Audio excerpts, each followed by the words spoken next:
Hello all, how's it going today? I am coming at you with a top 8 deck profile, actually, as you saw in the title. I was able to take Tearlament Danger to top 8, and I could not be more thrilled about that.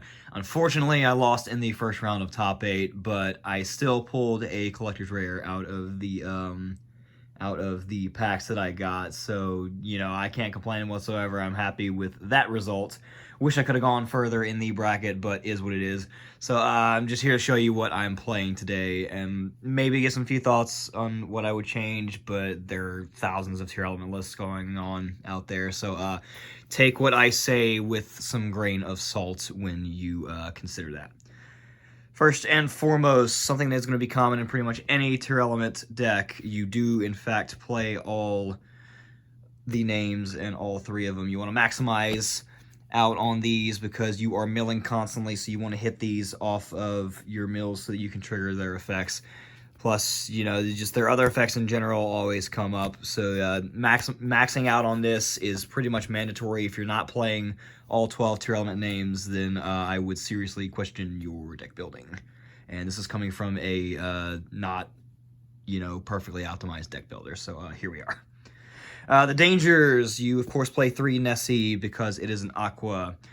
3 Mothman because it helps you make rank 4 plays easier. And then the 1 Snake and the 1 Jackalope. I am not playing Bigfoot or Thunderbird. I know that helps break back rows and clear floodgates easier, but I just didn't think I needed them.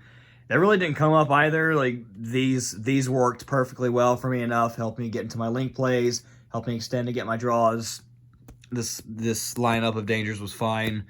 I could maybe play around with doing a couple of the other ones, but I was perfectly fine with that. Worked out for me. Other names, we played 2 Gizmek. I really don't think you need 3, plus you don't really want to be banishing all that much. Only time I banished a bunch off of this card is when we were basically in a simplified game state. He kept clearing the Gizmek, and I kept bringing it back. Because, if the Gizmek survived and I just slowly beat him to death, then just stay in a simplified game state and poke at the life points. That's really all that happened. That situation is rare, but you really don't want to be banishing too much off of this deck, but Gizmek just helps you extend, especially because it's a dark and it just summons itself for free. The one Zephyros, I saw this and I decided to play this. This was actually hilarious because you can bounce your dangers back to your hand and trigger the danger again. If you play Floodgates, especially in the side, you can bounce your own Floodgate, and then you can just set it again for next turn, but then you get to play under it. Zephyros was actually really good, so I do like this tech. And then, of course, the one Snow, because Curious exists, so, yeah, you play that. As all of the monsters into the spells. 3 field spell, you're crazy if you're not. 1 terraforming. We're not playing the Mystic Mine. Terraforming is just so you can play 4 copies of the field spell. You really don't want to play mine because the point of this deck is to basically just make good on your mills. You would basically be okay with anything being milled to the deck, so you really don't play anything else other than you have to that you wouldn't be fine with going to the grave. So playing the mine just really serves no purpose. It just takes up the deck slot. So just the field spells for me and the terraforming. Bunch of power 1-ofs, instant fusion. This card is ridiculous in this deck. This deck is probably gonna get this card banned. Foolish Burial, this is just... I can't tell you the number of times this card saved my life. Set it, activate a danger, resolve some other effect, or it gets negated, flip the Foolish Burial that I set, and just keep playing anyway. It's ridiculous. Called by the Grave, I drew this card like it was my job to have this card in my hand every single time. I think I was on a streak of 5 or so games in a row drawing this card in my hand. This was ridiculous. It just reminded me why Call by the Grave does not need to be in multiple copies, because it was disgusting whenever I did it. It was hilarious.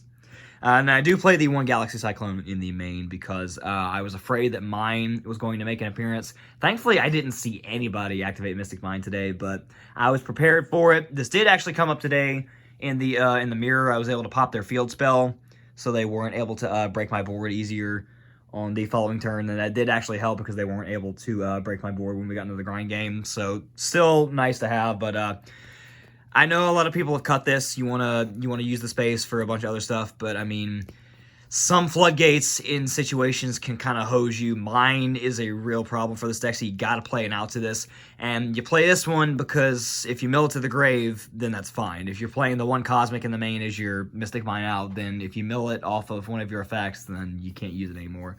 So as long as mine is legal, I will be having the one copy of Galaxy Cyclone in the main. As soon as mine gets banned, I think I'm just cutting this card, because beyond that, you don't need it. You can play around a lot of the other floodgates, and if not, just be smart about your plays when you do it. And the last spell, 3 Dark Ruler, you have to this format. You don't really have a choice. And the traps, I played the one Meta Noise and the one Suliek. This one, I know a lot of people have cut, but this one is, in a lot of situations, it's honestly crazier than this one.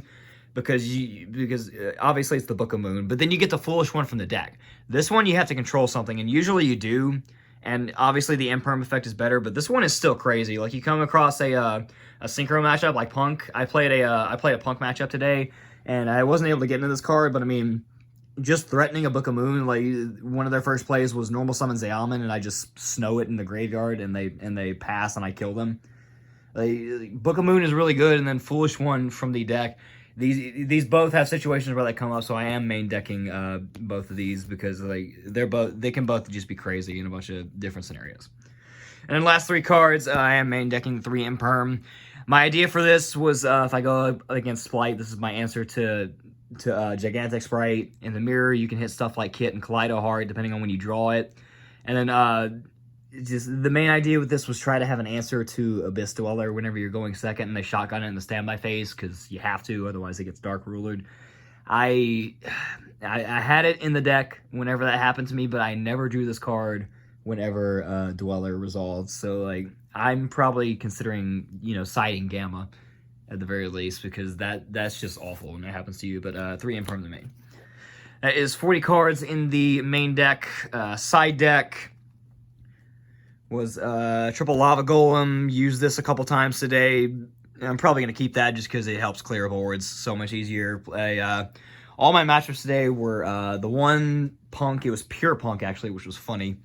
And then the rest was literally just Math Mech and Tearlament. I didn't play any Splight, but this would have gone in against Splight to help clear the board.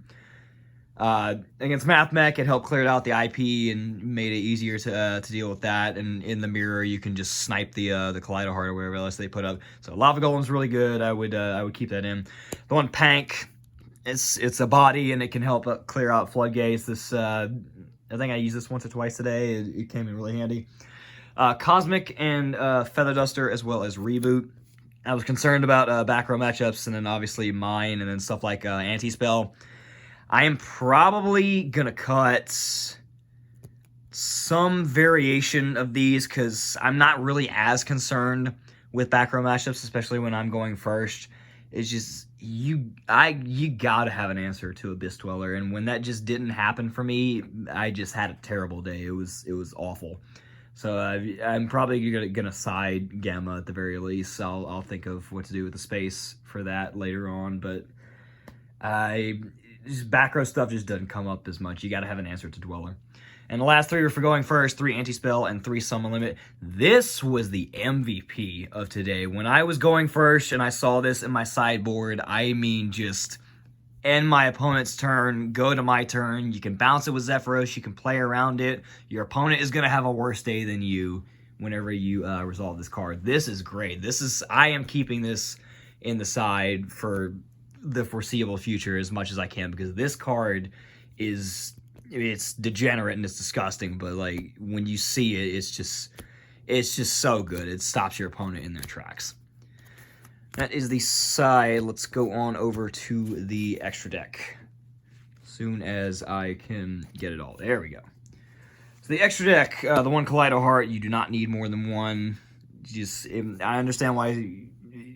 No list I've ever seen has played 2. I understand the reasoning behind 2, but you just do not need it. Only play the 1. 2 Kit Kalos. You will be using 2 of these, so if you're not playing 2 of these, please do not be stupid. 1 Dragostapelia. There were some scenarios where I wanted 2 of them, but I had to make space for some other stuff.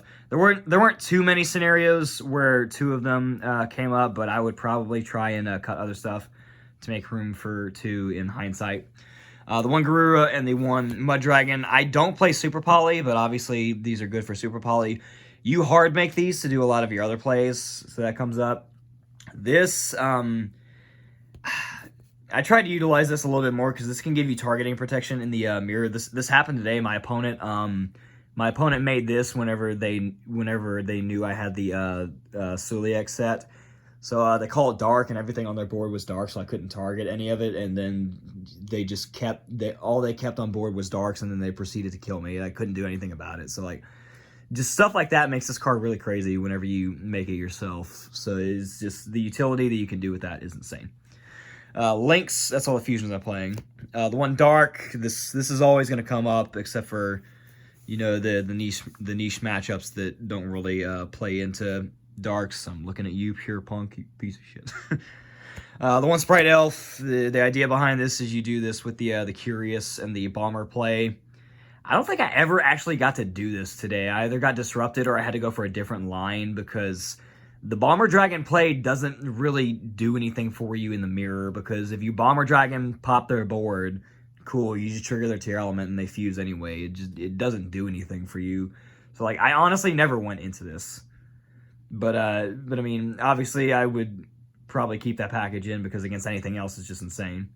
IP, this, I don't think I was able to get to a point where I did this anyway. The situation called for me to go into other stuff, or I just got disrupted. But IP is really good because you can go into a bunch of other stuff. Curious, this card is I wouldn't be surprised if this card is slated to get banned as well. This card is just, you can make this so easy in the deck, especially with the Danger build. Foolish anything you want, and then mill 3 anyway. And then if you leave it on board and it goes to grave, you get to add anything back. This card is insane. It's really, really stupid. Unicorn, I did this for the IP and to help try to clear other stuff. Bomber Dragon, this is kind of standard. Appaloosa, I don't think I went into Bomber Dragon once today because the situation always called for just staying with fusions or building a simplified board to play around disruptions that they were telegraphing, or just Appaloosa would just be better in general. I mean, obviously I'm going to keep that package in because it's really, really good in this deck, but Appaloosa came up way more than the other ones to try and disrupt the board. One that I'm going to think about a little bit more, but I'll probably leave it anyway, is Underworld Goddess. The idea behind this was I was expecting a lot more punk and then maybe some more Ignister stuff in the in Math Mech, because I can't deal with Arrival or with Psychic End Punisher. It's really hard to out those. So Underworld Goddess was my idea to be able to get rid of those. Didn't come up, obviously, because I didn't have to go against any of that. But just knowing I had the out was fine.